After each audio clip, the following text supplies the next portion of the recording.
Туган телне гаиләдә саклап калып була. Бәхәссез.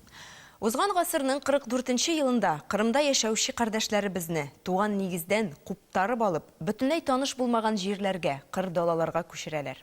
Анда милли традицияләрне, йолаларны үсеп килүче буынга җиткерү түгел, ничек исән калырга, кайда ризык табарга дигән мәсьәләләр алга чыгып баса. Туган якларга кире әйләнеп кайтырга насыйп булгач, әкренләп тартып алынган мөхитне торгызу эшләре башлана.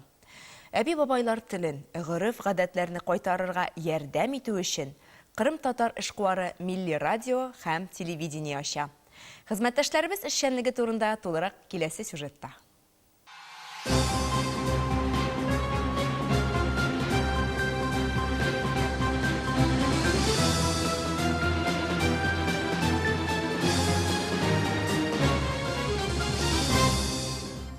Selam aleyküm sayılı dostlarım. Akşam şerifleriniz hayır olsun. Көн сайын иртән, көндез һәм кичен АТР телевидениесе тамашачыларын әнә шулай туган телдә сәламли, соңгы яңалыкларны җиткерә. Кырым татарлары моңа инде күнеккәндер, яхшыга тиз ияләшәсең бит. Ә берничә ел элек тәүлек буе эшли торган милли телеканал ачу хыялын Мәскәүдә яшәүче эшкуар, милләте белән Кырым татары булган Ленур Исламов чынга ашыра. Ул көненә 2 сәгать кенә эшләгән АТР телеканалын сатып ала һәм җиң сызганып эшкә керешә. Мы привлекли лучших специалистов, то есть мы их собирали буквально по крупицам, там, где есть крымские татары, но которые работают в этой сфере. Если это Киев, Киев, если это Москва, Москва, приглашали их. Все они откликнулись, все вернулись. Таким образом, мы все вместе строили этот телеканал. Ну вот за 2 года, в принципе, мы уже даже через полгода мы по рейтингам обогнали все региональные каналы, которые есть в Крыму. Это 16 телеканалов. Бүгінгі АТР ул зур медиа-холдинг. 2 телевизион канал, 2 радио, интернет-порталны үз эшенә ала. Киев, Мәскәү, Истанбулда корпунктлары бар. Үзләренең дубляж студиялары эшли. Кино, сериал, мультфильмнарны тәрҗемә итәргә махсус театр артистлары чакырыла. Телевизор карарга яратучы балаларны яшьтән үк туган телгә, мәдәнияткә җәлеп итәр өчен күп кенә тапшырулар әзерләнә. 2013 елның 1 июньдән АТРдан балалар һәм яшүсмерләр өчен Ләле телеканалы аерылып чыга. Bizim muhbirlerimiz yani çok salda bu yaş balalar. Bu 8'den başlap 8'den 16 yaşına kadar balaçıklarımız. Olar özleri çekim keçireler yani süjetler özleri çıkaralar. Olar bütün Kırımga baralar. Yani nereye barmağa gerek olsa şu taraflarga bizim operatorlarımızla beraber maşinada baralar, çıkaralar. Ve elbette herkes begene bu işini, herkes onların işini begene, hem balacıklarımızın avesi var.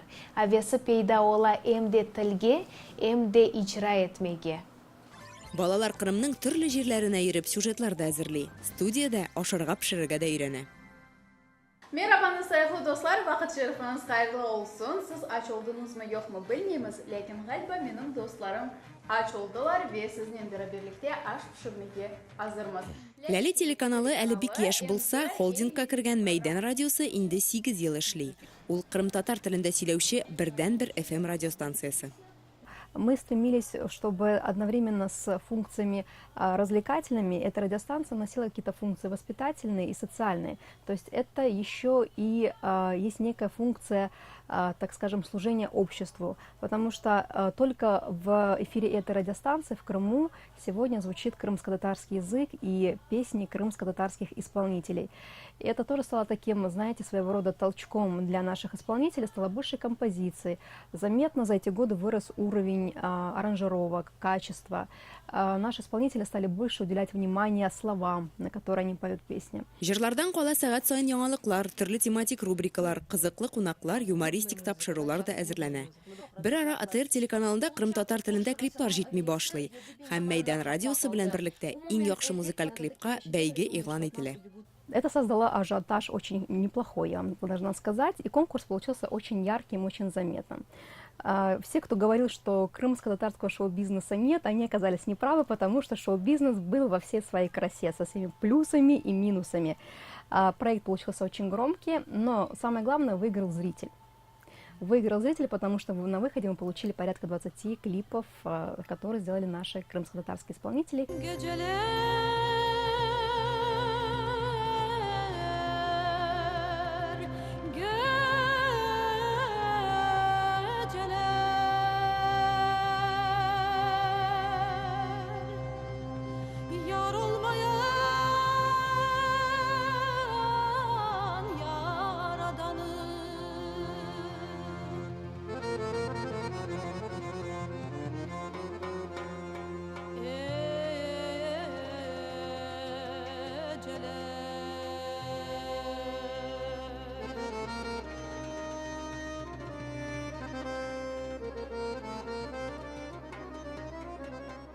Халкына тугры булган кеше генә мондый авыр һәм күп чыгымнар таләп итә торган эшкә алына. Телевидение һәм радиода эшләүчеләр өчен бар уңай шартлар да тудырыла.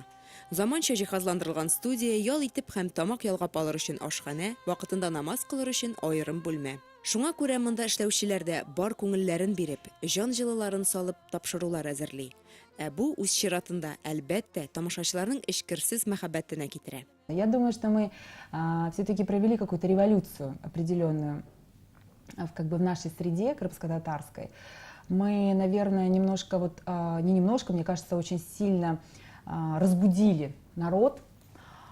Они вдруг, понимаете, проснулись, посмотрели на себя, вот какие мы интересные, мы не настолько ассимилированы, еще нет. У нас есть цель. Мы можем быть образцовым народом, которым есть чем погордиться. Мы же не просто канал, который что-то рассказывает, мы же рассказываем о всех наших достижениях крымских татар, которые уже могут быть не в Крыму жить, но они живут по всему миру, но они себя ощущают крымскими татарами. У нас это ученые, писатели, историки, артисты, режиссеры, то есть журналисты известнейшие, они у нас есть, просто народ их не видел, не знал, потому что для этого нужно какое-то окно, в которое могут посмотреть и увидеть. Этим окном является телеканал. Кырымда яшәүче коллегаларыбызга киләчәктә бары уңышлар теләп каласы килә. Лилия Сиражиева, Татарлар, Кырым. Күп кенә халыкара фестивальләрдә, бәйгеләрдә катнашкан, бер кемне дә битараф калдырмаган Хайтарма фильмында АТР телеканалы төшерә. Казан тамашачылары игътибарына әлеге фильм Мир кинотеатрында 31 октябрьгә кадәр күрсәтелә.